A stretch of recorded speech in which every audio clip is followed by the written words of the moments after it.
Professional sports fans are an odd bunch. We love our teams and our favorite players with such a passion that often we're willing to overlook and excuse poor play, unsportsmanlike behavior, both on and off the field, and maybe some less savory aspects of their character. It's almost like our favorite players can do no wrong. Mayfield over the middle, it's picked off! It is! On the other hand, well, we often have such a strong dislike for other players, usually rivals, that no matter what they accomplish, we will never give them the credit that they maybe deserve. So, let's take a look at 5 NFL players that fans make excuses for, and 5 that fans are a little too hard on.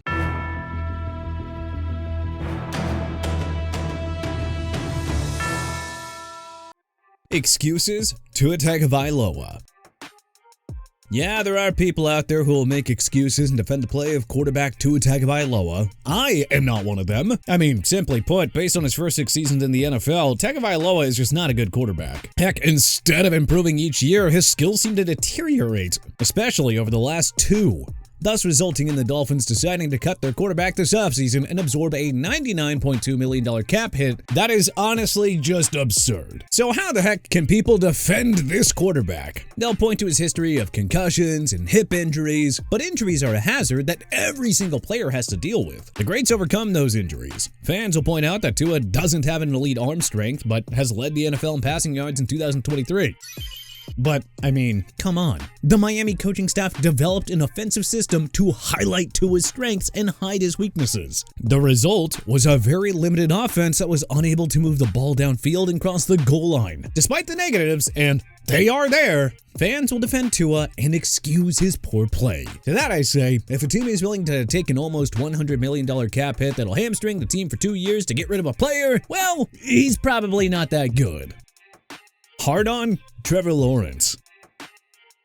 Will a real Trevor Lawrence please stand up? Is the Jacksonville quarterback mediocre or a late bloomer who's finally figuring it out? Being the first overall draft pick brings heightened expectations, which are sometimes a little unfair. But I mean, when that pick is a potential franchise quarterback, fans are kind of immediately expecting a savior. When that fails to materialize or takes a little longer than expected, well, fans can be hard on that player. It's now been 5 years since the Jags selected Lawrence, and so far we've seen the good, 13-4 in 2025, the bad, 3-14 in 2021, and the ugly, 2-8 and injured in 2024. So honestly, it kind of remains to be seen who he really is. But if 2025 was an indication of things to come, then the abuse has been unwarranted. As quarterback, especially a perceived franchise one, Lawrence also receives a disproportionate amount of blame for the team's struggles. Again, this is kind of unfair as the Jaguars have been a poorly constructed team with coaching issues. Fans should give Trevor Lawrence a little bit of space and maybe see how the 2026 season just plays out. If the 26-year-old can take the next step, well, that should quiet the haters. If not though, well,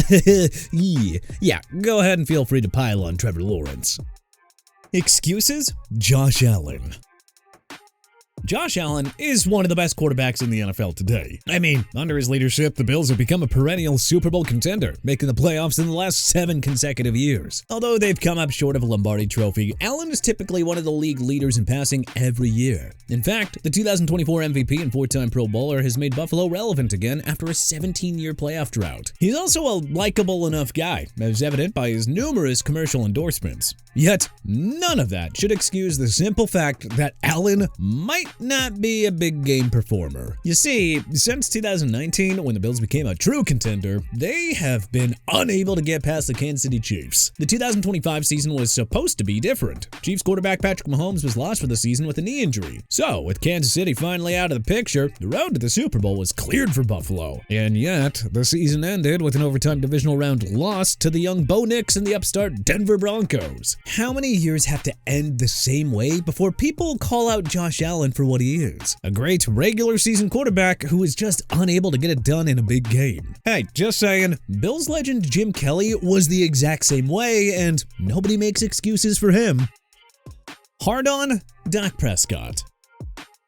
If he retired today and never stepped foot on a football field again, would Dak Prescott make the Hall of Fame? It's honestly kind of an interesting question, as there are solid arguments for both sides. I mean, factors supporting him include his career record of 85-55-1, 35,989 passing yards, and 243 touchdowns, which certainly help his argument, plus the Pro Bowls and other awards. His regular season statistics, well, I mean, he surpassed 4,400 passing yards 4 times, which can typically put him in the running for MVP or Offensive Player of the Year awards. And yet, fans are very hard on him. Now, there are 2 specific reasons that fans get on the Dallas quarterback so much. First is the repeated playoff failure. But I mean, that's kind of unfair to heap entirely on the quarterback, especially when one looks at Prescott's performance in the postseason. Generally speaking, he has not been the problem. The problem is that the Cowboys are an incomplete team with numerous roster holes. I mean, Dak Prescott can't play defense. The second issue is that,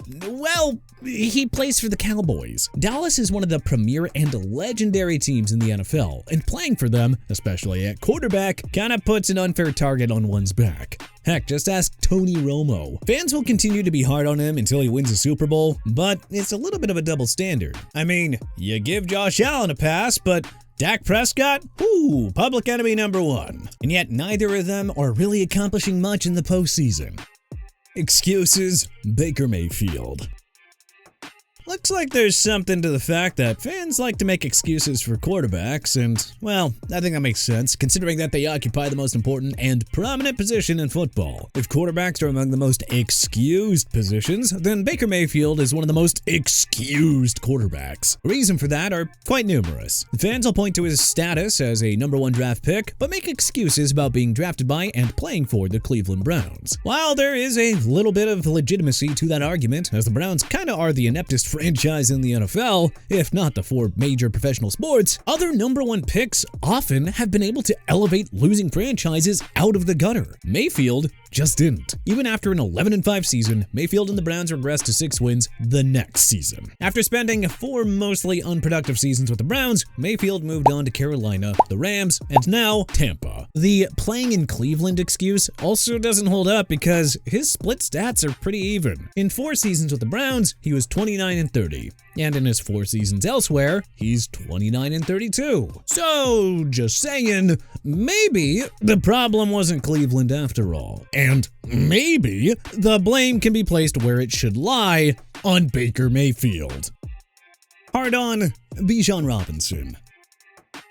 Bijan Robinson is a generational talent and one of the most explosive running backs in the National Football League. In just 3 short years, he has established himself as one of the best. But the problem is that he plays for the Atlanta Falcons. In each of the last 2 seasons, Robinson has earned selections to the Pro Bowl, as he's surpassed the 1,400 rushing yard threshold. But the Falcons, in the eyes of fans, don't utilize him properly. Subbing him out for other backs at the goal line limits his statistics. Although he doesn't call the plays, when fans look at numbers, they just see his low touchdown total. Believe it or not, this poor showing in the box score hurts Robinson because of poor fantasy football numbers. His low point total but high draft status and potential simply don't match, which really frustrates fans. Finally, being a top 10 draft pick, 8th overall, brings unreasonable standards. Fans are expecting over 100 rushing yards and 2 touchdowns every single game, which simply isn't possible, especially when one plays for Atlanta. Falcons fans will miss him when he's gone, so fans should really give him some slack and enjoy watching Bijan Robinson while you still have him.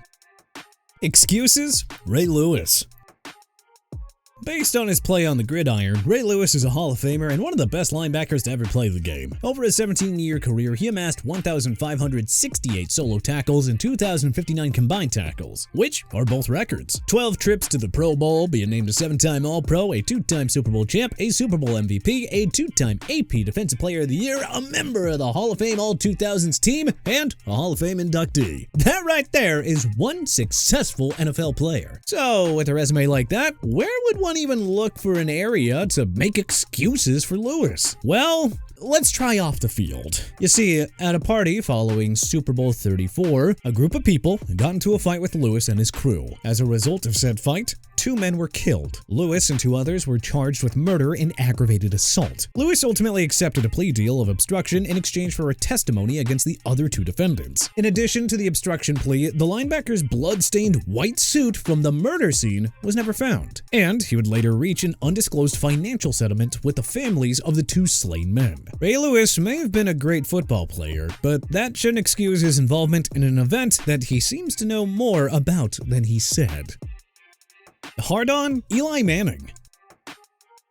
For a quarterback who will one day end up in the Hall of Fame, Eli Manning gets a lot of abuse from fans. Most of it is really unfair, too. Critics will point to his 117 career win-loss record as a sign of his mediocrity, or say that his 3 times leading the National Football League in interceptions, to go with 244 career picks, proves his inadequacies on the field. Besides interceptions, detractors also gripe that over his 16-year career, Manning never led the league in any quarterback statistic.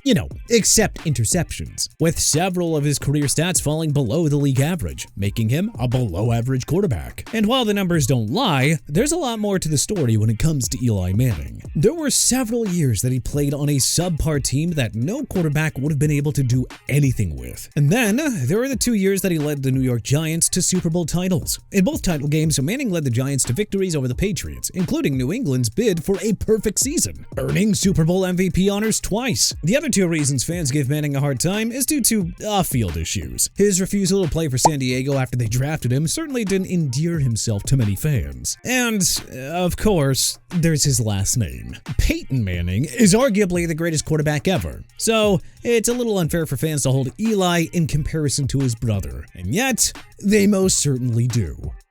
Excuses, Tom Brady.